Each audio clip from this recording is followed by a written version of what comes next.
Hi, my name is Jane Cluck, and I am presenting Helen Frankenthaler's 1963 artwork called The Bay. Technological advancements prior to World War II set into motion a shift in fine arts leading to the modern art movement. For example, the invention of the camera brought about an ease and affordability to capture the quote unquote real world, edging out fine artists who were not needed for such commissions.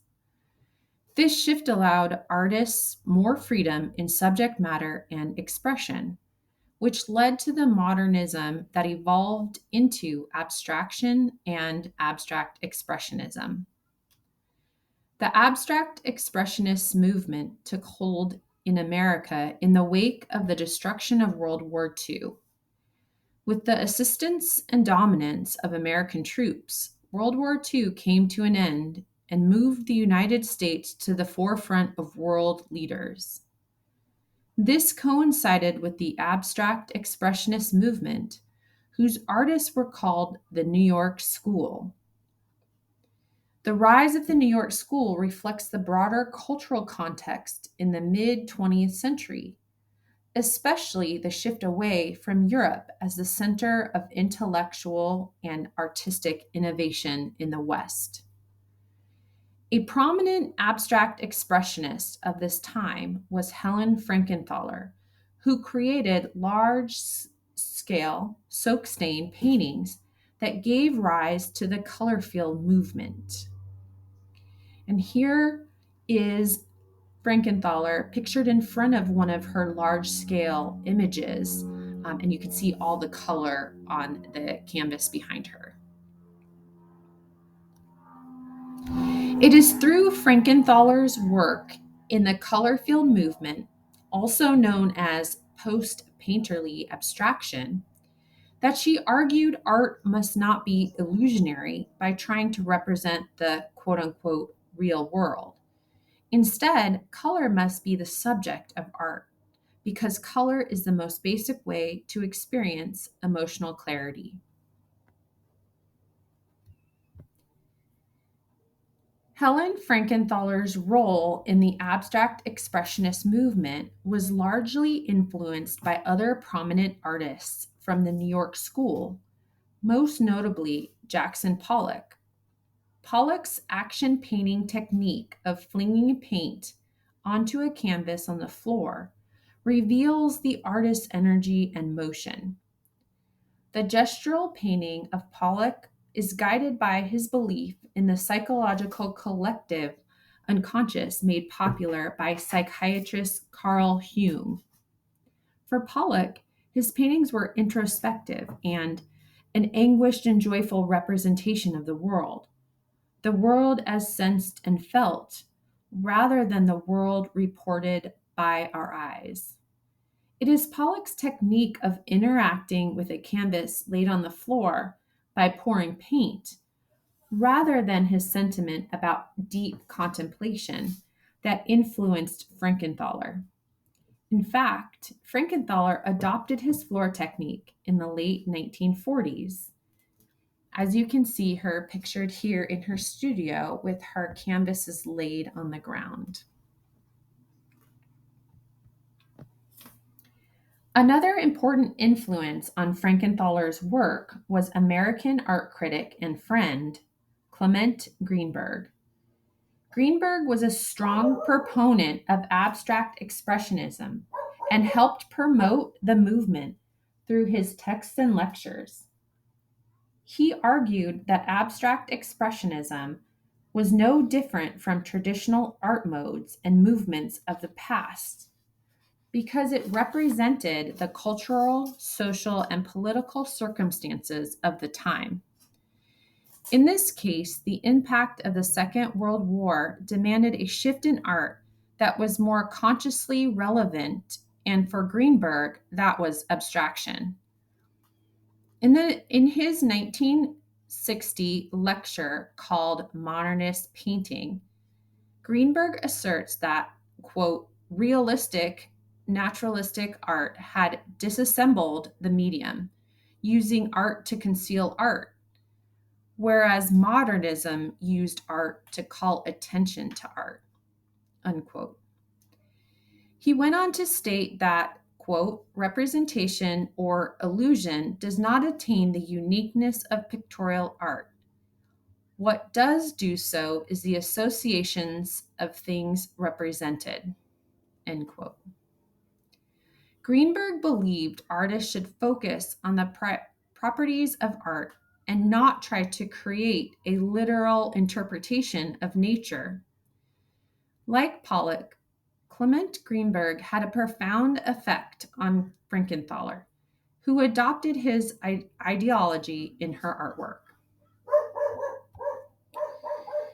Helen Frankenthaler's artistic development led to her first major artwork, Mountains and Sea, which was completed after a trip to Nova Scotia in 1952 and is pictured here in the slide on the right.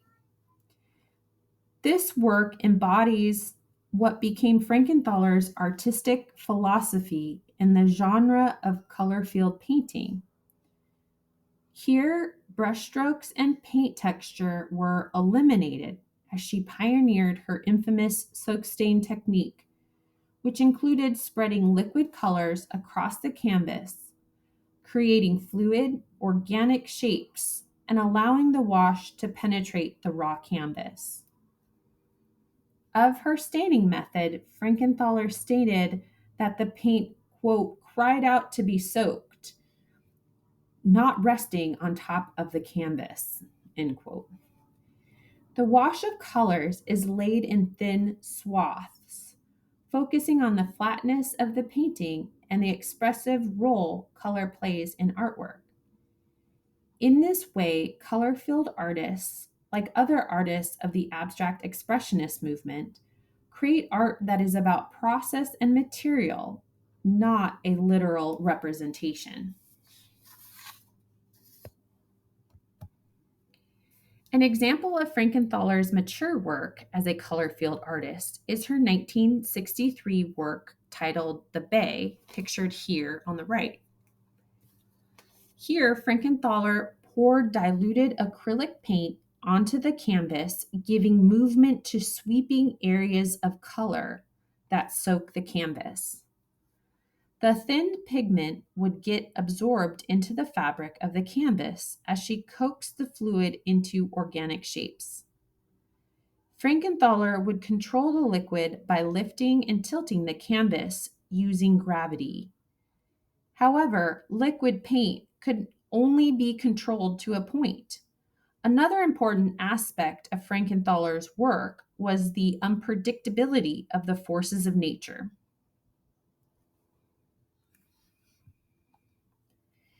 In the Bay, Frankenthaler achieved her goal as a color-filled artist by making color the focal point of her art. The expressive power of color comes through in a large blue-hued ink blot, surrounded by areas of green, white, and brown. The wash of color ranges from deep indigo to light blues, giving the color life and a sense of flowing movement. The green and white colors that surround the central blues are reminiscent of colors found in nature and thus relate us back to her chosen title. Frankenthaler's decision to name the artwork The Bay conjures up imagery of the seaside that viewers may or may not see. Frankenthaler states, "It's important for us to not be too encumbered by context and speculation when looking at my work. We're to take from it what we will on our own terms," end quote. Either way, The Bay invites the viewer into a decorative and spontaneous artwork that is not about trying to represent forms exactly. Instead, it is about experience and enjoyment of color as artwork. For Frankenthaler, colors embody her expressed emotions and feelings, which is evident in all her work, especially the bay. In this artwork, spirituality soaked into Frankenthaler's canvas in the form of colors.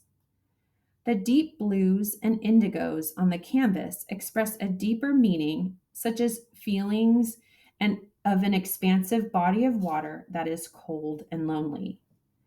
The soft edges of the colors bleed into each other, mimicking ripples of water that are both meditative and serene. The large patch of green is reminiscent of lush landscapes found in a natural environment of growth, with the promise of a fruitful future.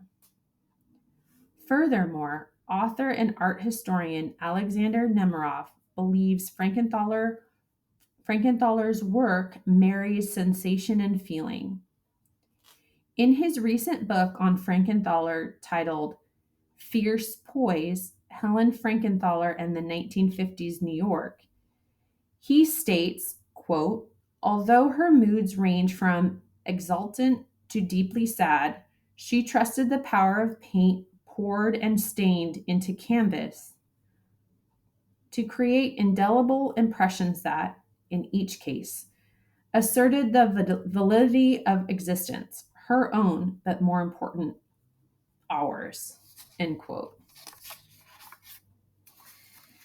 Helen Frankenthaler's soak stain technique not only allowed her to convey the central expressive role color plays in art, the creative process was an expressive act for Frankenthaler as well. As she painted, Frankenthaler interacted with her canvas by lifting, tilting, and moving around her artwork.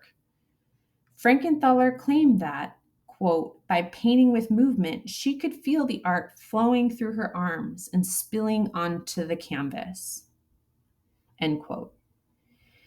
In this sense, the artwork of Frankenthaler is connected to a spiritual experience, the feelings and emotions expressed by the artist while painting. Here is a visual of her on the ground with her large canvas using her soak stain method of pouring liquid paint onto her canvas.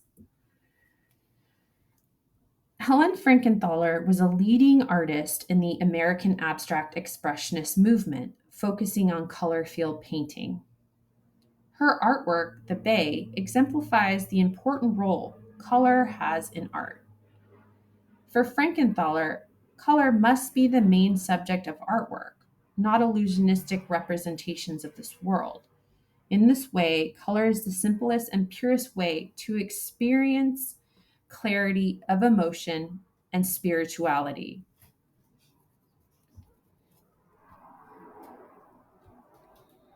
Here are the image citations listed for you by slide.